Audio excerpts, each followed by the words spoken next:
যদি উন্নয়নের আজকে বুলি উড়ে গেছে, আজকে গণতন্ত্রের বুলি উড়ে গেছে, আজকে আমার ডায়মন্ড হারবারে আমাদের দলের প্রার্থীর গাড়ি ভাঙচুর করেছে, ওনার গণতন্ত্র এটা?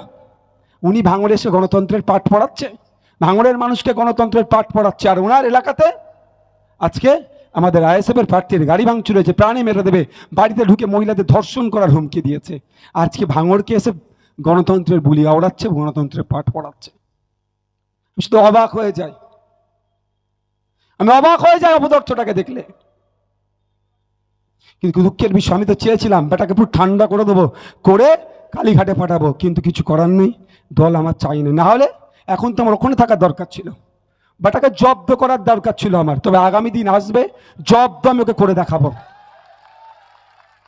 আজকে বলেছে, সত্যি বলছি, সব থেকে দুঃখ আমাকে লেগেছে যেটা, আমাকে বিজেপির দালাল বকলেমে বলেছে, আমাকে শুভেন্দু অধিকারীর সাথে জড়িয়েছে, আমার একটুও দুঃখ লাগেনি।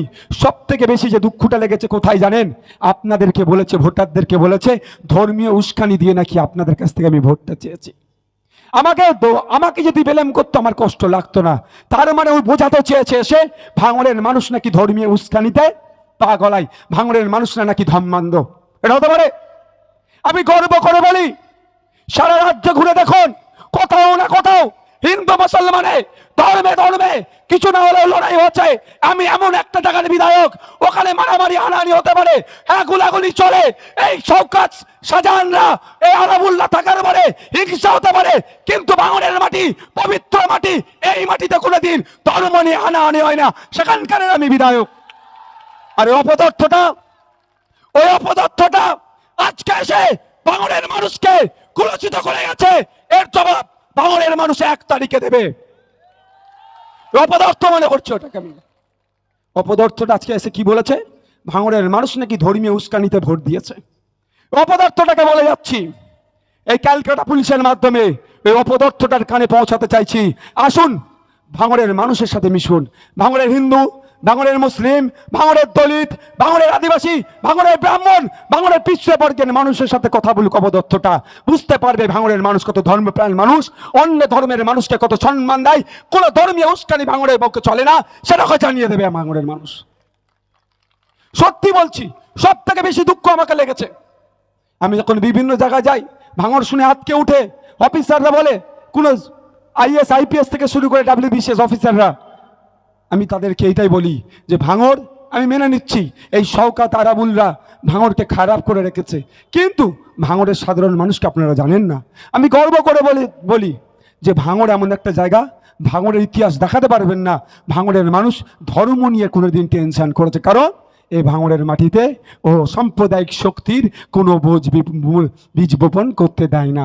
ভালো লাগে বিজেপি করে, ভালো লাগে তৃণমূল করে, ভালো লাগে আইএসএফ করে, ভালো লাগে কংগ্রেস করে, ভালো লাগে সিপিএম করে, কিন্তু ধর্ম নিয়ে ভাঙড়ে কোনো মাস্তানি মাত্রা পর্যন্ত ভাঙড়ের কোনো মানুষ দেয়নি। এই অপদার্থটা ভাঙড়ের বাসীর কপালে ধর্মান্ধলিকে গিয়েছে আজকে। তাই ভাঙড়ের মানুষকে বলবো, যে তৃণমূল করে তাকেও বলবো, আপনাকে ধর্মান্ধ বানিয়ে গিয়েছে এই অপদার্থটা। ওই অপদার্থটার জবাব আগামী 1 তারিখে খামচিহ্ন দিয়ে ওকে জবাবটা দিয়ে দিতে হবে।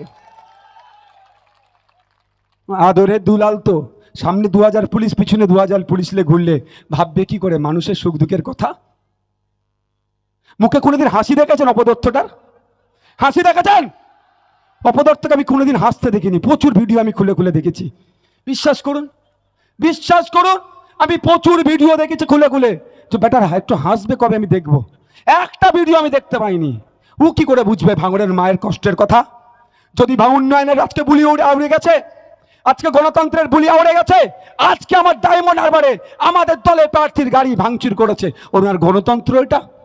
উনি ভাঙড়ে এসে গণতন্ত্রের পাঠ পড়াচ্ছে, ভাঙড়ের মানুষকে গণতন্ত্রের পাঠ পড়াচ্ছে, আর ওনার এলাকাতে আজকে আমাদের আইএসএফ এর প্রার্থীর গাড়ি ভাঙচুর হয়েছে, প্রাণে মেরে দেবে, বাড়িতে ঢুকে মহিলাদের ধর্ষণ করার হুমকি দিয়েছে। আজকে ভাঙড়কে এসে গণতন্ত্রের বুলি আওড়াচ্ছে, গণতন্ত্রের পাঠ পড়াচ্ছে। আমি শুধু অবাক হয়ে যাই, আমি অবাক হয়ে যাই অপদার্থটাকে দেখলে। কিন্তু দুঃখের বিষয়, আমি তো চেয়েছিলাম বেটাকে পুরো ঠান্ডা করে দেবো, করে কালীঘাটে পাঠাবো, কিন্তু কিছু করার নেই, দল আমার চাই না। হলে এখন তো আমার ওখানে থাকার দরকার ছিল, বেটাকে জব্দ করার দরকার ছিল আমার। তবে আগামী দিন আসবে, জব্দ আমি ওকে করে দেখাবো। আজকে শুনলাম এখানে এক এমপি এসেছিলেন, বিদায়ী এমপি এসে নাকি আমার কথা অনেক বলেছে, নাকি সিএ এনআরসির সময় নাকি ওনার পিসিকে আমি সহযোগিতা করিনি। আমি এই মঞ্চ থেকে দাঁড়িয়ে বলছি, ওনার পিসিকে আগে বলুন নওশাদ সিদ্দিকীর মতো সুপ্রিম কোর্টে গিয়ে সিএ এর বিরুদ্ধে মামলা করতে, তাহলে ওনার পিসির নামে আমি জয়ধ্বনি দেব। বলুন ওনার পিসিকে। ওনার পিসি সব করেন, কিন্তু মামলা করবেন না সিএ কে নিয়ে, কারণ ওনার পিসি ভালো করে জানেন সিএ কে নিয়ে মামলা করলে ওনার পরিবারের আদরের দুলালকে হয়তো তিহার জেলের ভাত খাওয়াবে। ওই জন্য নাটকের জন্য মাঠে ময়দানে দু চারটে ক্যাকাছিচি করেছে। উনি সিএ এর কথা বলছিল না, ওই এমপি, বিদায়ী এমপি তৃণমূলের প্রার্থীকে বলে দেবেন 2019 সালে যখন বিজেপির বিরুদ্ধে পশ্চিম বাংলার ধর্মপ্রাণ মানুষেরা হিন্দু মুসলিম নির্বিশেষে কাঁধে কাঁধ মিলিয়ে সিএ নিয়ে যখন প্রতিবাদ করছিল, এনআরসি নিয়ে যখন প্রতিবাদ করছিল, ওনার পিসির মনির যে পুলিশগুলো রাতের অন্ধকারে পশ্চিম বাংলার প্রায় 2000-এর বেশি মুসলিম ছেলেদের নামে মিথ্যা কেসটা দিয়ে কাকে খুশি করাতে চেয়েছিল জিজ্ঞাসা করবেন। প্রায় 2000 ছেলে মেয়েদেরকে 2019 সালে মামলা দিয়েছিল। আমাদের বাড়িতে পুলিশি হামলা চালিয়েছিল।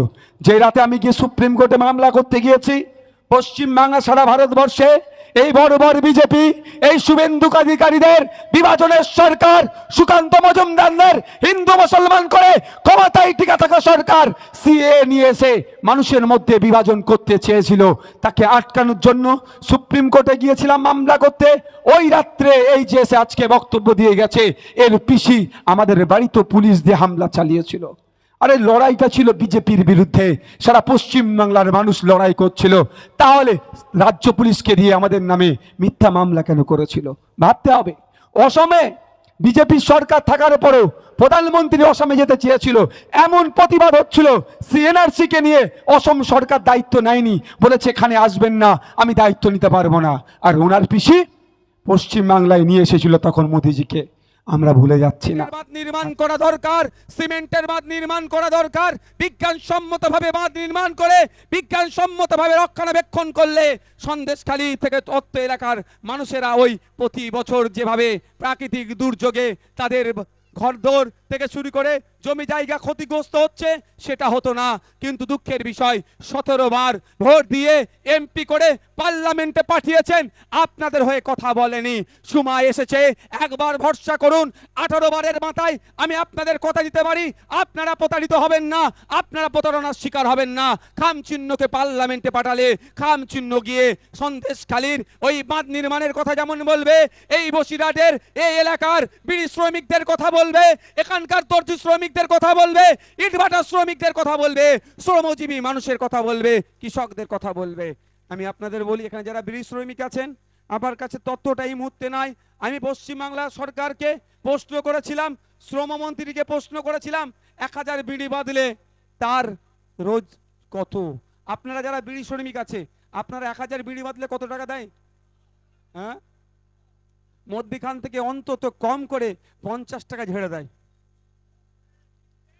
আমার উপরে রাগ কেন বুঝতে পেরেছেন? আজকের পর থেকে এই মুহূর্তে আমার মনে নাই ভাই, আমার কাছে আমার প্রশ্নের উত্তর, আমি কোশ্চেন করেছিলাম, উত্তর দিয়েছিল সম্ভবত 255 টাকার আশেপাশে 1000 বিড়ি বাঁধলে 255 টাকা পাবে। তাহলে প্রায় 50-55 টাকা কারা ঝাড়ছে? বিড়ি কোম্পানির মালিকগুলো। আর খোঁজ নিয়ে দেখুন তারা ঝাড়ার সুযোগটা কেন পাচ্ছে? এই তৃণমূলীদেরকে টাকা দিচ্ছে বলে। ওদেরকে মাসে একটা টাকা দিয়ে দিচ্ছে, তোমরা এটা নিয়ে বসে থাকো, আর বাকি 1000 পিছু বিড়ি থেকে 55 টাকা কম করে ঝেড়ে দিচ্ছে ওরা। তাই আপনাদের বলছি, আমি পশ্চিমবাংলার বিধানসভায় আওয়াজ তুলেছিলাম, বিড়ি শ্রমিকদের 1000 বিড়ি বাঁধলে যে সরকারি রেট আছে সেটা কম হচ্ছে, সেটাকে বাড়াতে হবে, তাদের মজুরি বাড়াতে হবে। এই আওয়াজটা দেশের শ্রম মিনিস্টারের কাছে, দেশের লেবার মিনিস্টারের কাছে পাঠাতে চাই। আপনাদের আওয়াজটা, আপনাদের কণ্ঠকে, জনগণের কণ্ঠকে পার্লামেন্টে পাঠাতে চাই। যেখানে দেশের আইন তৈরি হয় সেখানে পাঠাতে চাই। যেখানে আইন তৈরি হবে, যখন আইন তৈরি হবে, সেখানে আমাদের আখতার রহমান বিশ্বাস বিড়ি শ্রমিকদের জন্য আওয়াজ তুলবে যে 1000 বিড়ি বাঁধলে আর 255 টাকা নয়, এটাকে ডবল করতে হবে, এই আওয়াজটা তুলবে। ভোটটা কেন আমরা দিই এটা ভাবতে হবে। আগামী 5 বছর নাগরিকদের ভালো কিভাবে থাকবে, আগামী 5 বছর দেশ কিভাবে চলবে তার দায়িত্ব সারা ভারতবর্ষের 140 কোটি মানুষ 543 জনের উপরে তুলে দেয়। এটা হচ্ছে লোকসভার ভোট। সহজে যদি বুঝাতে পারি, লোকসভার ভোটটা কি খাই না মাকে, তাই না? বলে খাই না মাকে। ভোট আসছে যাচ্ছে তো, কিন্তু ভাবতে হবে কি ভোটটা কি। আগামী 5 বছর দেশ কিভাবে ভালো থাকবে, দেশবাসী কিভাবে ভালো থাকবে, তথা দেশ কিভাবে এগিয়ে যাবে, জনগণ কিভাবে উপকৃত হবে, জনগণের হাতে কিভাবে টাকা আসবে, সেটার জন্য এই লোকসভা হয়। সারা ভারতবর্ষে 140 কোটি মানুষ আছে। এই 140 কোটি মানুষ সবাই যদি পার্লামেন্টে গিয়ে বলে আমি বিড়ি শ্রমিক আমার সমস্যা, আমি দর্জি আমার সমস্যা, আমি চাষি আমার সমস্যা, আমার রাস্তা নাই, আমার পুকুর মানে আপনার কি বলে কল নাই, আমার স্কুলে টিচার নাই, আমার রেশন নাই, যদি আমার বাঁধ ভেঙে গিয়েছে, যদি সবাই মিলে 140 কোটি মানুষ কি পার্লামেন্টে গিয়ে বলতে পারবে?